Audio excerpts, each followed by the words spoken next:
Oh, okay, fellas. There may be a few ladies out there, I don't know. It's been at least a couple of weeks since I posted on request a video featuring 3 Keysi-Inspired heavy bag drills that I developed. And at that time I promised to deliver some more, and I've been feeling guilty that it's been so long since I've, made good on that promise. But my own training has been taking me all over the place. I've been doing a lot of cardio work, running and swimming. I've been doing some basic bodyweight strength training. And I've decided myself to go right back to the drawing board and start at the beginning of the old KFM curriculum and start working through so that I can revisit things that I didn't spend enough time with, like real basic body mechanics, for instance. So all of that stuff took me away from the heavy bag, but the last couple of days I've been working with it, revisiting those 3 drills, refining them, tweaking them, adding to them so that they'll flow better and so that they contain more of that Keysi style content. I've also added a 4th drill to the series, and I'm starting to make it almost like a form, a flow that you can go through all of these different techniques and movements with or without the bag, by the way. You don't have to have a heavy bag to do this, but it's something that you can do with the heavy bag. So I've decided to go ahead and start with the old KFM style salute, right? Which is done like this, where you have your feet together, and you bring your hand out, your fist out, and then back to your chest, and then open to empty hands, showing empty hands, right? So I'm doing this with my bag as my opponent, right? I'm going to go ahead and salute my bag to start this out. Boom. And then drop into this low stance and try to get lower than I showed in the first video. That's what I'm trying to do, because I know my body mechanics are not there where they're supposed to be for Keysi or KFM or Defense Labs or what have you. I'm such a tall guy and I don't have the flexibility. So this and the leg strength, and this is stuff that I need to develop. So I'm reminding myself to go lower. And as I'm making this video today, if I happen to rise up, don't take that as the way you're supposed to do it. Go as low as you can in this stance, right? So we're here, and just like I explained before, you're stepping forward, and you're delivering this pent block up, but it can also be a destroy. If somebody's punching, if you manage to intercept the strike, it can be a destroy as much as it is a block, right? And straight from here, you're doing the pencil jab, the Keysi style jab.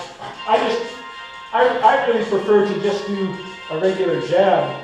I might turn the fist a little bit, but I don't turn it so much as they do, because they use rings and stuff like that as weapons, and that's why some of their strikes look really different. I'm not using rings, so I'm figuring to go with my bare hands, and so mine are going to be a bit different, right? But anyway, boom, boom, and then the cross with the other hand, but this hand should come right back, okay? Boom, right, the cross, and then what do? We did the outward Allah. We stepped in and swung the outward Allah, and then we got our back to it. All right, couple of things, details that I left out of the last one. Doing the outward Allah, you'll notice on this technique and with all of the Keysi-Inspired techniques, they're anchored, right? You're not just elbowing out like this. You have it anchored to your head, and your whole body has to be into the motion. You have to train your whole body to get into it, And it's not only anchored on your head, but it's anchored with your other arm, right? So since we're striking in this direction, it's a chance my elbow is going to get pushed in when I strike. Less chance if I anchor it with the arm as well. So bang. And after that ala, you have your back to it, right?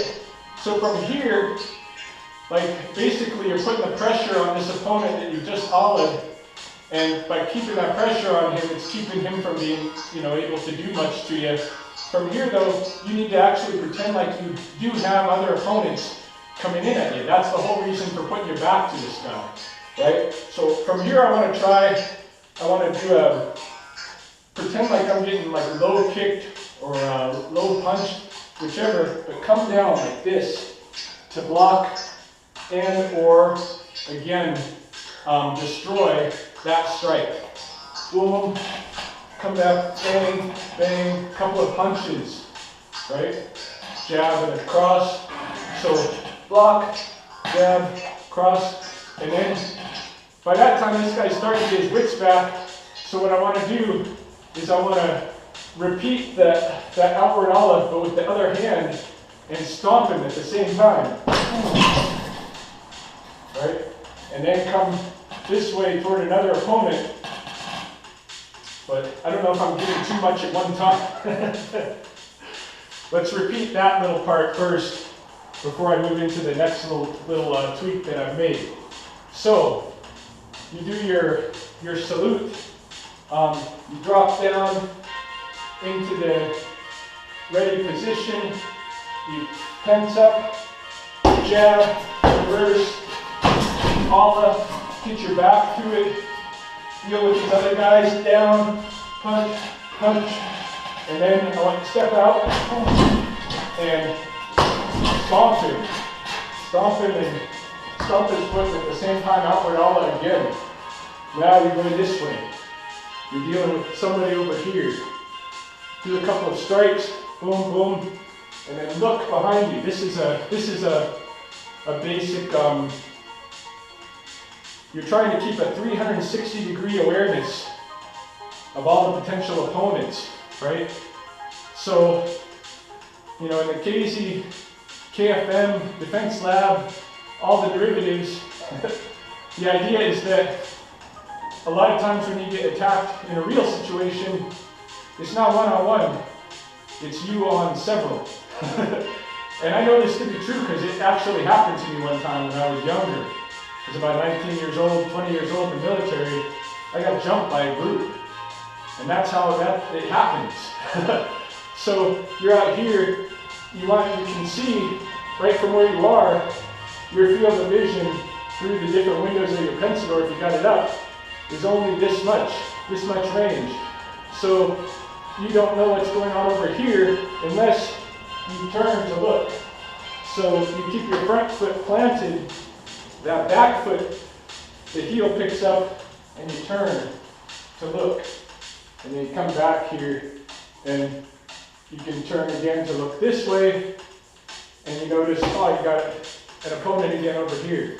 So come in here, and now we go into drill number 2 again.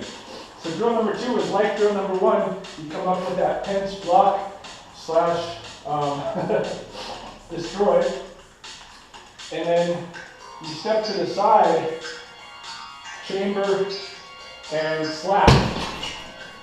After the slap, you step, you're going to stomp and hammer fist at the same time.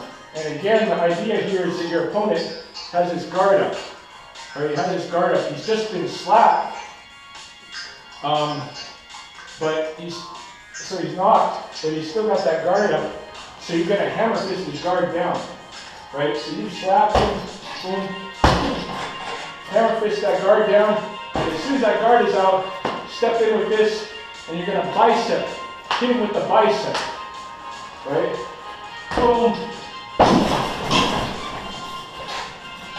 So as you step in and hit him with the bicep, boom, that's one step, and then you're stepping backwards to fling him to the ground. So Again, pent, boom, step to the side, slap, hammer, bicep strike, and as you bicep strike him, fling him to the ground and actually pretend he goes there. So follow him with a knee to belly that means business. Keep your one hand on pent, your left hand, the one that's not pulling him down, and come down, bang, right? Of course you need mats to really go down on your knee hard, but you can, if you don't have the mats, simulate, don't kill your knee, right? Bang, and as you're coming down, you should look again for that 360-degree awareness. All right, so you already know where he's going because you know the feel of bodies from training. So you don't have to watch him. You can look behind you as you're doing this bam strike with both your knee and your fist, and then look the other way and use the other knee. Okay, so bam, bam, and look the other way, right? So we got the slap, hammer fist, nice, and then from here,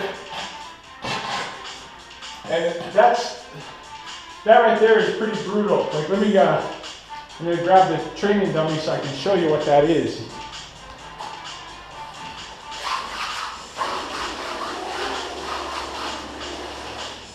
Timothy, the training dummy here, will assist us for just a moment.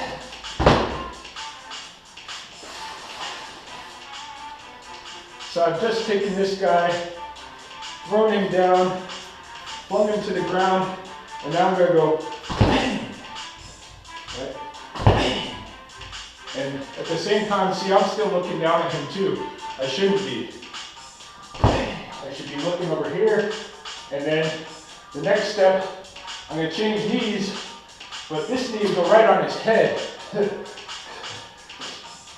Bang, and then bang. Okay? Get him in the neck, get him in the head. Doesn't matter. And try to get,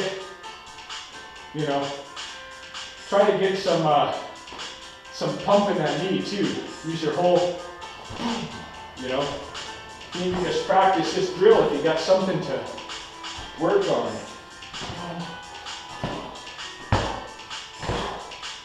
Just hammering with the knees and fists. All right, moving on.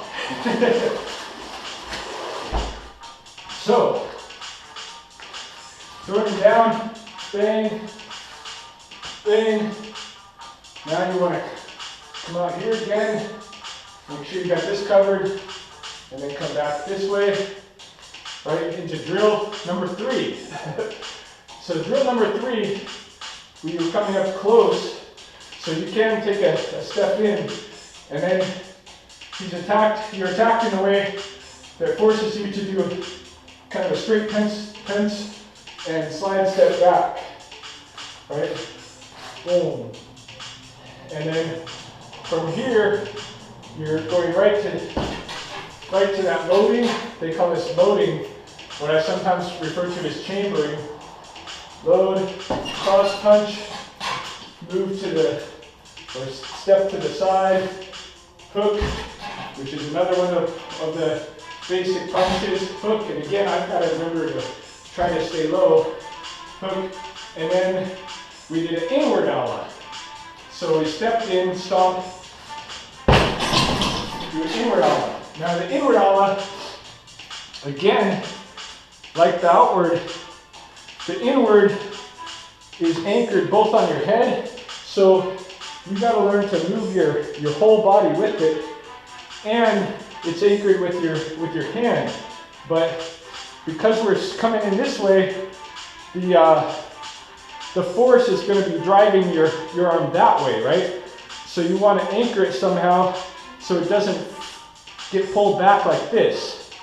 And the way to do that is using this kind of the monkey grip and grabbing it across like this. right? To make sure it doesn't get pulled back, or just give it a little, that much more strength to it. So everything is double anchored and using your whole body. Bang, and an inward ala. Got to use the monkey grip, because if you don't know it, that's in some ways a very powerful grip, and you can test it with your body. There's something about our hands, the muscles and stuff. I don't know why it works this way, but if you take your wrist and grab it with the monkey paw, and you try to pull your hand away from you, like I'm pulling my left hand, trying to pull it away from my right monkey paw, not working. But if I take that same right hand and I grasp with the thumb instead of the monkey paw, and I try to pull away, it slips right out. I don't know why that is. Our hand is weaker when we're like this than when we're like this. All right? So just something to know. So that inward ala, you need to have that monkey grip to make it very strong. If it's like this, it'll just pull out, right? So we're doing that inward ala.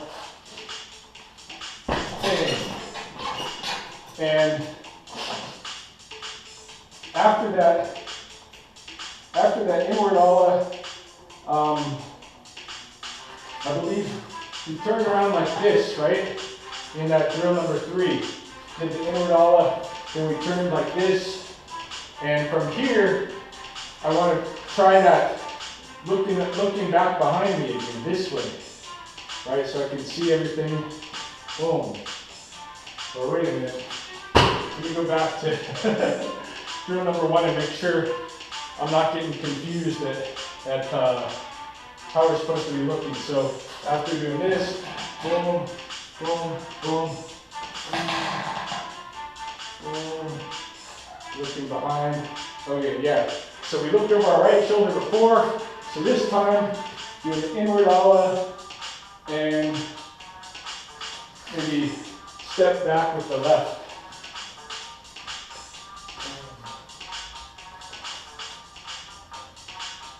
Hold on. Still want to make sure I'm doing this right. This came out with the right. So this, boom. All right, let's just go in this direction then. Let's go in this direction. Instead of stepping after the inward ala, instead of stepping back like this to 180, let's do inward ala and then stepping out over here. And then looking, make sure you got this direction covered. And you can do some strikes and stuff here if you want to. By now, you've got 4 of the 6 basic Keysi strikes with just those first 3 drills. The 4th drill is going to show you the next 2. There's 6 basic strikes that they always do, right? They do a pincer jab, pincer cross, they do a hook, they do a slap, they do a downward strike, which I'm going to explain, I do it way different, and they do an uppercut. So in the 4th drill, we're going to do the downward strike and the uppercut. So come here, we're going to move out like this, make sure you check over your shoulder, check back, and boom, we're going to come in against this opponent. Now, the next move I'm going to show you is a switch step I didn't get from the Keysi stuff. I got it actually from a different set of stuff that's associated with defense labs. But come over like this, and I'm going to get hit from this side. I'm going to imagine something's coming in like this that forces me to kind of torque and cover. And as I torque and cover, then the next thing I'm going to do is take this switch step. My forward foot is going to take a little hop over here, and my back foot's going to come forward. So it looks like this. Boom.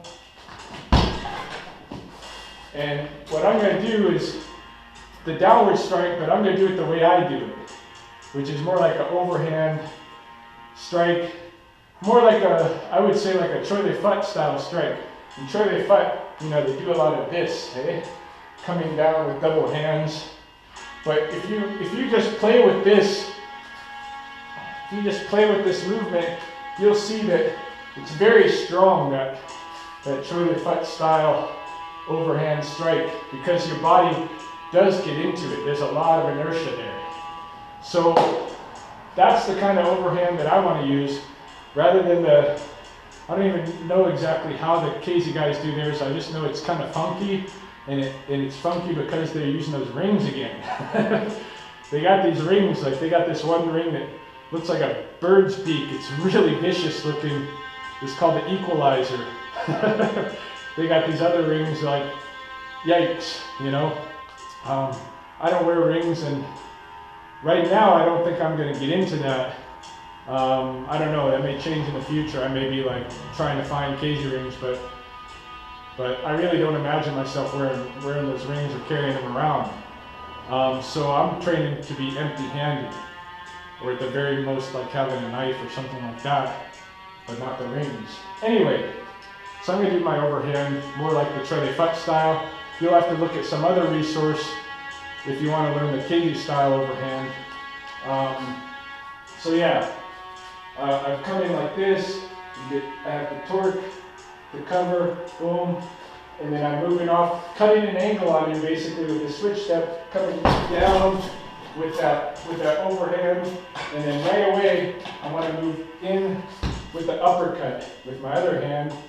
And after the uppercut, then I'm going to do what's known as the Pence attack, which is a really, like, it's a signature move from Keysi, and it's deadly. Like, if you work the Pence attack and you really get it down, that alone can destroy anybody. If you connect with it, it's over. And the way the Pence attack works is, say I'm throwing it with my right, it's a form of an elbow, but my hand comes around the back and circles up over my head and then anchors at the forehead. Boom. Boom. Boom. And at the same time again, boom, you got double anchored. Boom. Boom. You can use both hands. Boom. Or you can catch it, because you just stepped into the uppercut. Boom. This one comes around. And the stomp, always the stomp, right? It's very, very powerful, the Pence attack. So, you can come in with the stomp from the back, from the rear foot, you can move it forward, but you don't have to. Even if you want a Pence attack with this, with the lead hand, you can still stomp with the lead foot. Like that, okay? So again, we're over here. We look over our shoulders. We come back. We got this guy over here. Boom. We do the little shuffle, switch step, and downward. Boom. Uppercut, and right away. Still with the Pence attack, and then back this way to be with whomever. And when you're ready, turn 180, and you can start the whole sequence again from drill number 1, but going the opposite way. So that's a ton. That's a ton right there. And it's a lot to work on, and obviously I still got to work on it. I got to do better body mechanics, get my gravity lower, get my legs stronger, more flexible, work on the circling, just work on keeping that 360-degree predator awareness, predator alert, and that predatory motion too. I tend to be very like giggling and laughing and having a good time, but it's a good practice. Even my very first Kung Fu Sifu, who ultimately was the guy who turned me on to Keysi. I mean, this is the guy that trained me from when I was 12 years old to 18. We're still buddies. And he's the one that told me to look at it as something interesting, the KFM stuff. And when he taught me, one of his main things was emotional content. To be able to turn on that emotional content, get into that predator mode, right? Get serious, right? Turn on the serious. So I don't do that enough. Need to work on turning on the serious. Need to work on the basic movements. Another thing you can do in terms of the basic movements, just as a drill, you can do a box, right? You can do a forward movement and move to one side, move to the other side, move back, and then do 180 degrees and do the same thing in the other side. Move forward, move backward, move right, move left. Keep way lower than I'm keeping. There's just a lot. There's a lot to share, a ton to share. So yeah, that's now a little bit more tweaked, a little bit more complex, and I'm going to leave it at that and work it at that for a little bit myself. But I will be coming back with more stuff to do on the heavy bag. And again, all this stuff you can do without a heavy bag, and all this stuff you gotta work shadowing and breaking it out of the sequence that I put it in, whether it be with the heavy bag or not. Also, just mix things up. Don't get stuck in the patterning, you know. But still, I think the patterning is kind of fun, just as a drill, a very complex drill, but a fun drill all the same, and one that has a lot of real basics built into it. Enjoy.